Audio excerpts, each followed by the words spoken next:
recording? Yeah, I think so. It's recording? Yes, shockingly. All this time it's been on? No, I just turned it on. All this time. Wasting. Wasting. Well, Ted, that reminds me of where I wanted to start, speaking of wasting, is your frugal parents, when they start and hear about your mom and dad, or your grandparents for that matter. You don't go back several centuries, do you? Where did they come from? Who were they? Well, my father came from Radomno, Poland. Do you have any idea where Radomno is? Yes, it's in the eastern end of Poland, close to the Russian border. Southeast, northeast? Middle. Middle. And Well, when he was born, it was in Poland. Or when I don't know what it was then, because those borders have changed so yeah, much. okay. I mean, he always considered himself Polish, but just like my mother was born in Slovakia, but at the time it was Austria-Hungary, and the Hungarians were in charge, and she had to had to speak Hungarian in school. And so who was doing what? Anyway, I'm sorry about your dad. Do you know what year he was born? 1898. Oh, so just like Clara was born in 1998, he was born 100 years before her. Mm-hmm. That'll help me remember. I'm sure it'll flash through. Okay, 100 years later. All right. Who was in his family? He had two brothers and a sister.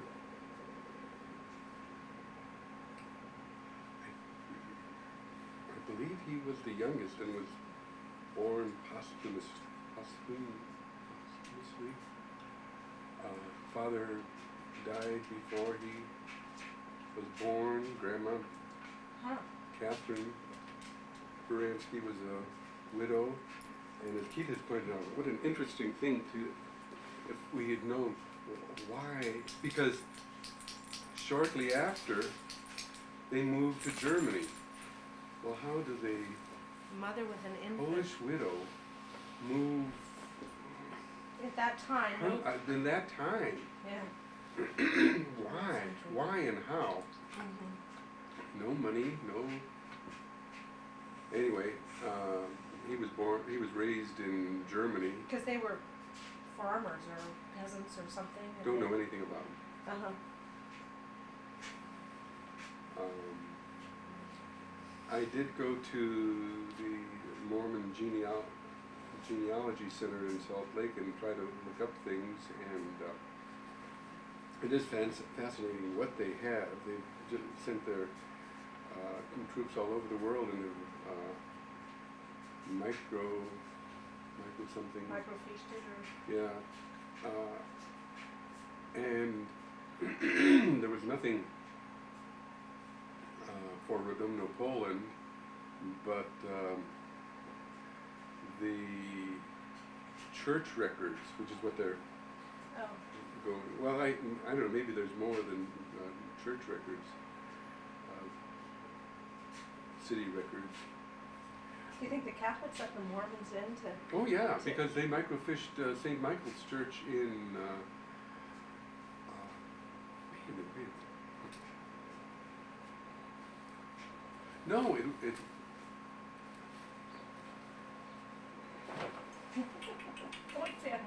I'm sure that this is a very authentic, very official.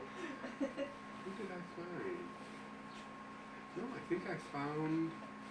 Yeah, I found a Baranski. It was Dad's church. Huh. Very difficult for me to make heads or tails of because Latin.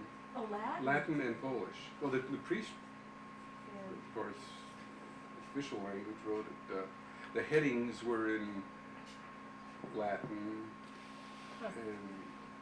and most of it was in Latin. Anyway, somehow he spent his youth in all over Europe. Went to cooking school in Paris. But was raised in Germany. Started out in Germany. Started out in Germany. Germany, yeah. You know where in Germany? No. Somewhere. And he was a kind of man. Well, it was the era where you didn't ask Dad anything. Well, what do you want to know? It's none of your business. It's not your life, you know. He just didn't ask anything, and nothing was forthcoming. So therefore, He never just volunteered. No. Oh, son, No, by no, the no, way, did you? oh, the only thing I know is actually what I'm going on is what my mother spilled.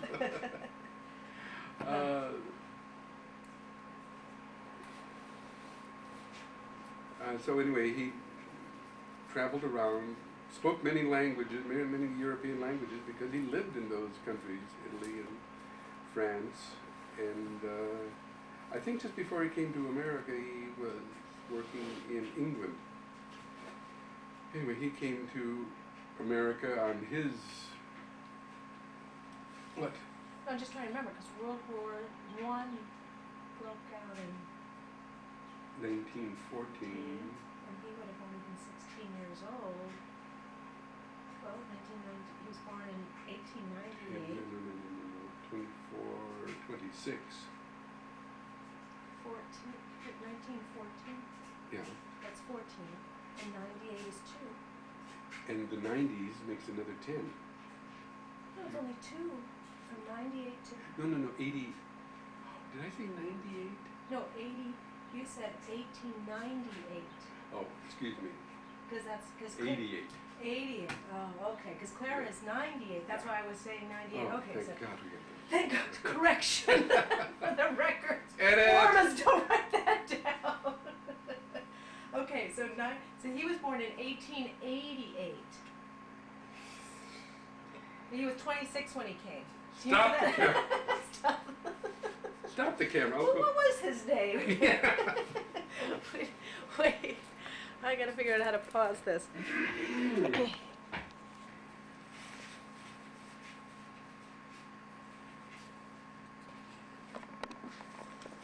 Oh.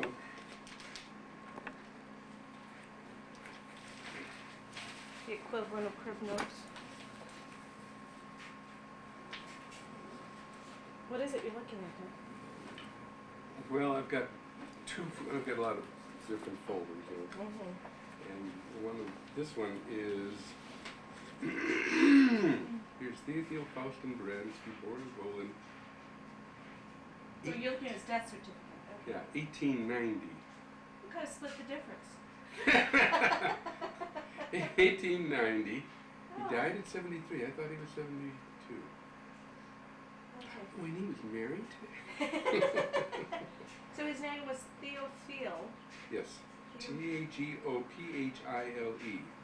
Faustin, which ran in the family. Decided his father must have been Faustin because each boy carried Faustin in his name. There was a Faustin. Okay. And then there was Leopold Faustin and Theophile Faustin. Either So they it's- loved. Must have been a Faustin. There Okay. must have been a Faustin. So he was 73. And you're 71 now? Yeah. Okay. Yeah, no, 71.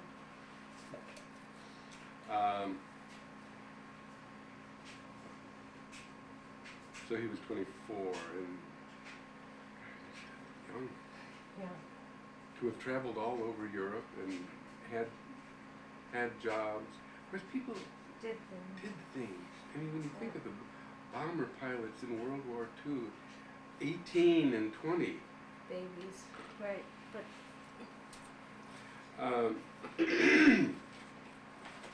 So he came here somehow. All of that is that's pretty a much- mystery. Yeah. But his mom came too, right? Mm-hmm.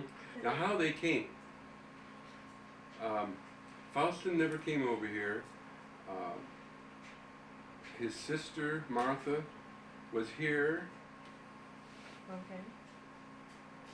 Leopold came later because Leopold was in the German army in World War One. Okay. So when the rest of the, they might have brought Grandma Catherine over then after World War II. So do you think he came to New York first? My father? Yeah. Well, everybody started out In New York. Pretty much everyone yeah. came to New York.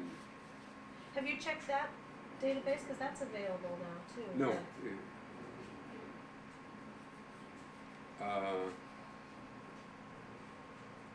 So we can pretty well move on from That was your dad. Theophile Faustin. Well, but you were saying, but what?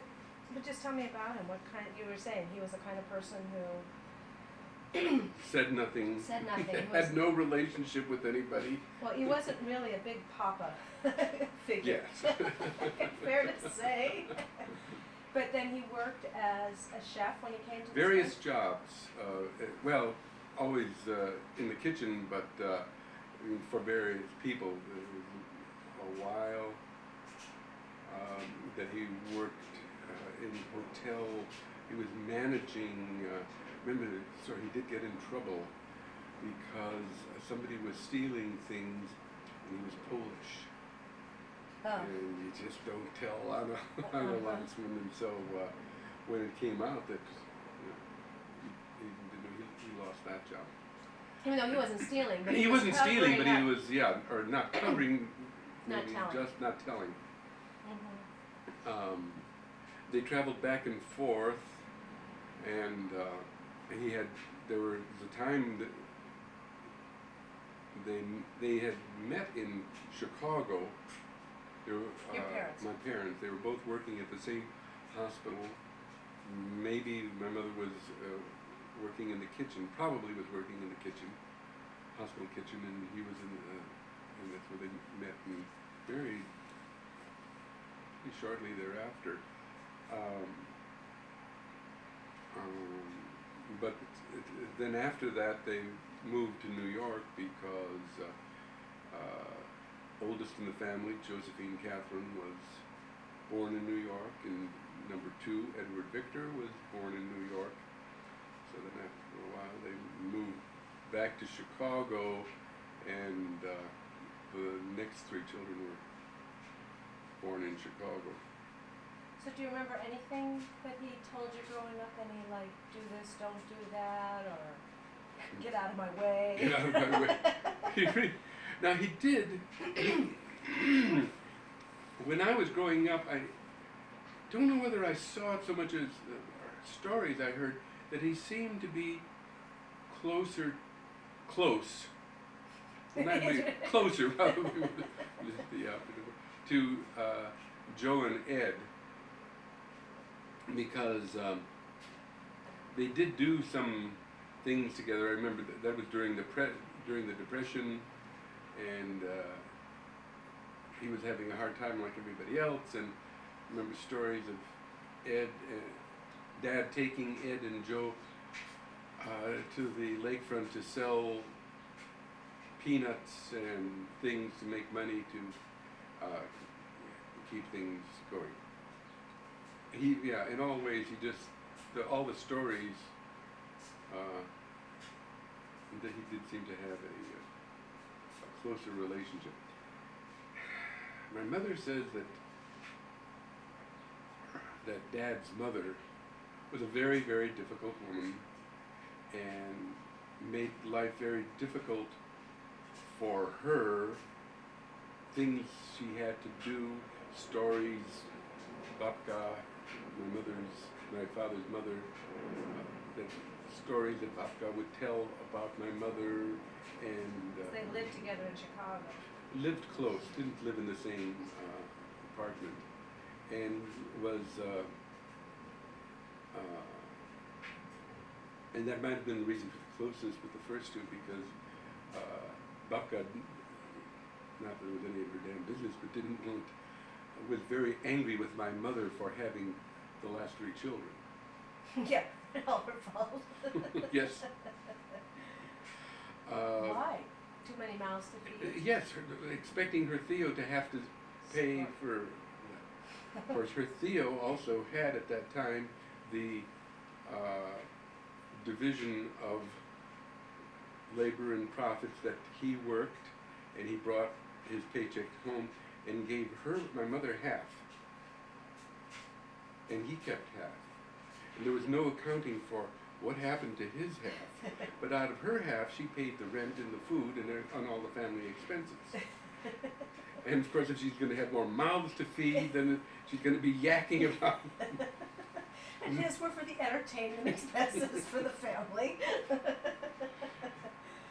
So. But he was smart, wasn't he? I mean, didn't you have an impression of him as being? Oh, very intelligent man. Yeah. Well, he spoke all those languages. Yes, and his tastes were chefy. Well, his tastes were very eclectic. He spent every Saturday afternoon listening to the opera on radio, but he also loved sports. Listened to sports. I don't think he ever, and we ever. I don't remember him ever. I don't remember ever going anywhere with him, his ever taking me anywhere. I really don't remember any physical, I don't remember him ever holding me or kissing me, never. Mm-hmm. Which is probably one reason why I don't think I did it consciously. I don't know, maybe I did. Felt like I, not only with my children, but with neighborhood children. I mean, remember, well, Diana Rafis really comes to mind.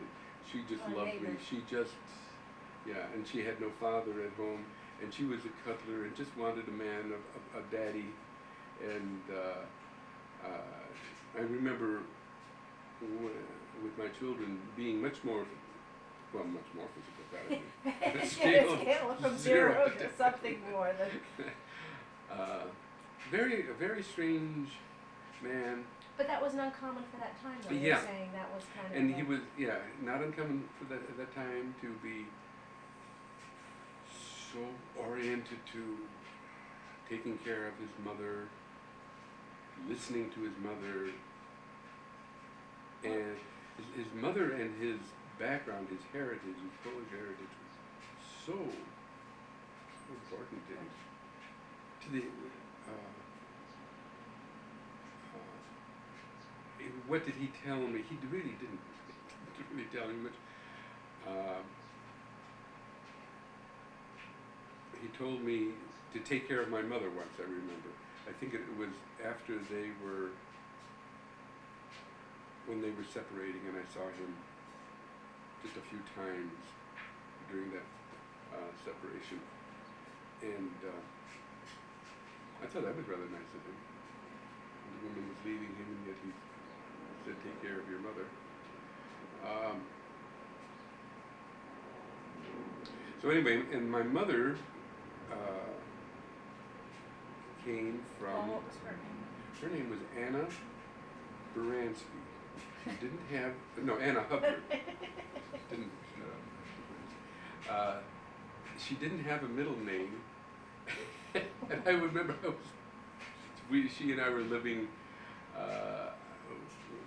together, just the two of us in Utah, and I was filling out some papers for her, and I was maybe in junior high school or high school, and I found out that she had no middle name. And I said, well, Mama, everybody has a middle name, you have to, no, I'm Anna. And so I gave her the middle name Molly. And I put this out on these government papers. She was mad at me for the rest of her life. She always been with Anna M. Against her will. So well, she can't say I never did anything for her. I gave her a middle name. So does it say in there where she was born? Or do you remember? I remember that she was born in Velké Uherce in 1894. She was 4 years younger than my father, and raised there. Where is Velké Uherce? It's a little north and east of Bratislava in the country of Slovakia. She lived there, I forgot now, as a very young girl, she went to, when she was done with her schooling, she went to Vienna to work, make money to send home. So how far would Vienna be? Like going like 100 miles or something? About, yeah, that would be about right. Of course, it was also the Austrians spoke German, and so she was going to a foreign city that spoke a different language. Because she spoke Slovak at home, was taught Hungarian in school, and then would be going to a city where they spoke German. So it would be her third language by that time. Mm-hmm. And there was some distant cousin who took her in, or guided her, got her into the job. And well, didn't she work for a wealthy family? Wasn't she kind of a housekeeper to them? I think that was, well, there was a Hungarian baron, but he might have been in Slovakia since it was part of Hungary. That was the castle where she scrubbed the floors by tying the brushes onto her feet. This can all be verified by reading her memoirs. Is it in there? Yes, which is available on Amazon.com. In fact, I've got here the original in her own hand. Oh. And then Kathy Lund had it typed up and many copies made of the Anna Hubner Baranski story. Right. So wait, she was born in, her birthday was September 17th, 1894. Who was in her family? Who were her parents? Who were her sisters or brothers? Her parents were Carl and Emma Rencia Hubner. They were from Moravia, which is the eastern part of Bohemia, which is now known as the Czech Republic. They migrated from that province to Slovakia, to Velké Uherce, owned a townhouse in a 4-unit building, which is still standing as of 2001.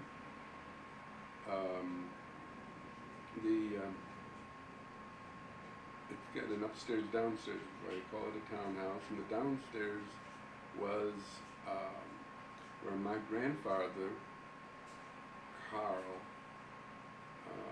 though in Slovak it's Karol with a K, K-A-R-O-L, he had a carpentry shop. He built things downstairs, and upstairs in the 2 or 3 bedrooms up there is where the family was. Family was fairly large. Started with a girl named Mary who died early. It was a young girl, 16, 18. And then 4 boys. And then my mother was the youngest. The oldest boy was, again, Carl. And then I think they ran Carl.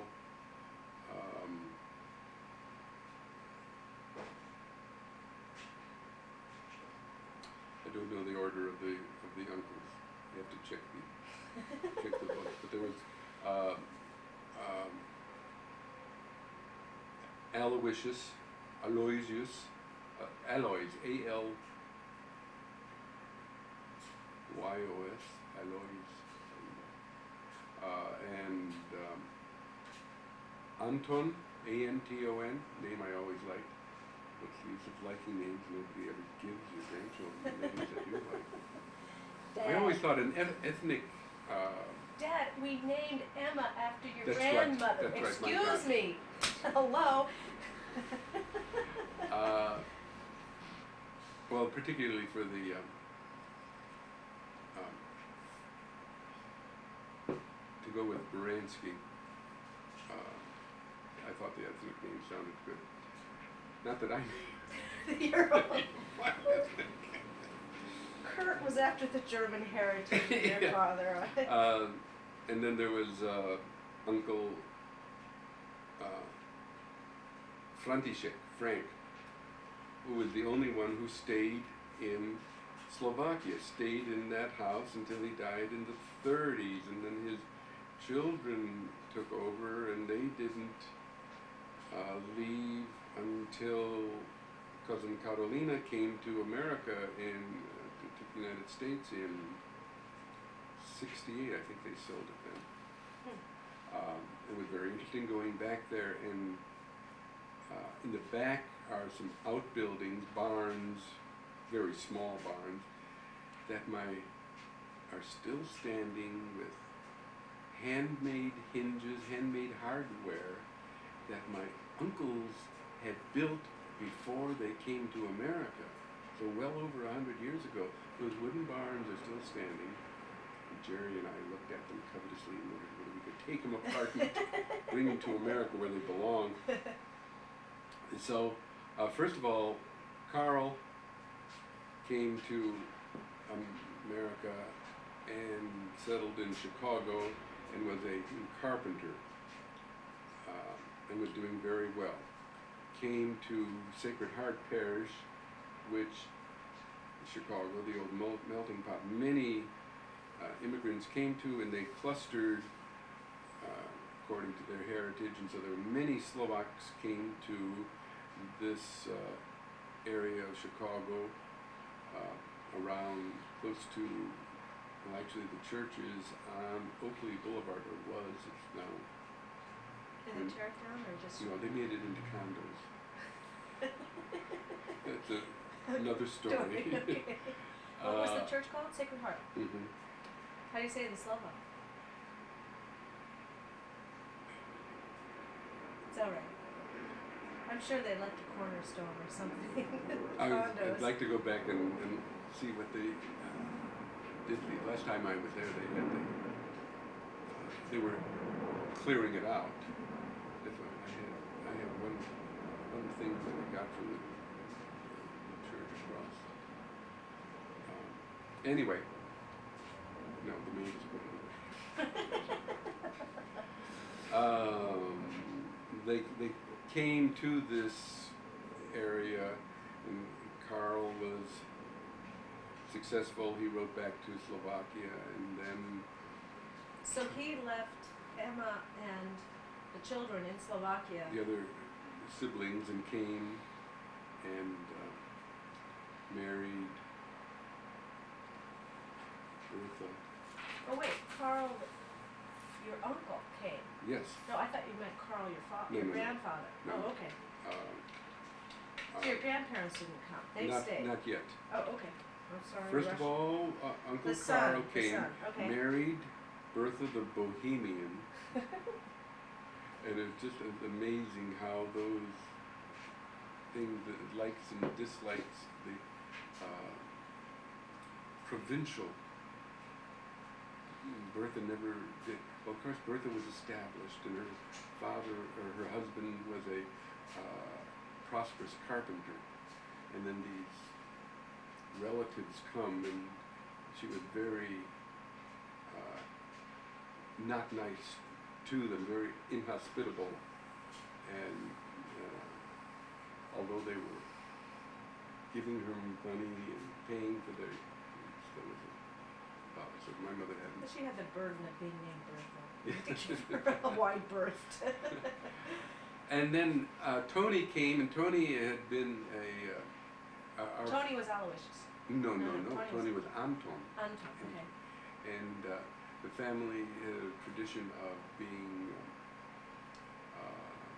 carpenters and shoemakers. And Tony was a shoemaker in the old country, but he came and Carl straightened him out and got him into the carpentry trade, which he was all of his life then. And then it was sounding good, so others came. Al came with his wife, Auntie Nellie. I think she was pregnant at the time. She crossed over with my mother. On a boat. Yes, amazing. They went from Slovakia to the port of Hamburg in Germany and crossed borders. They had no papers, no passports. I don't even know if the passports existed.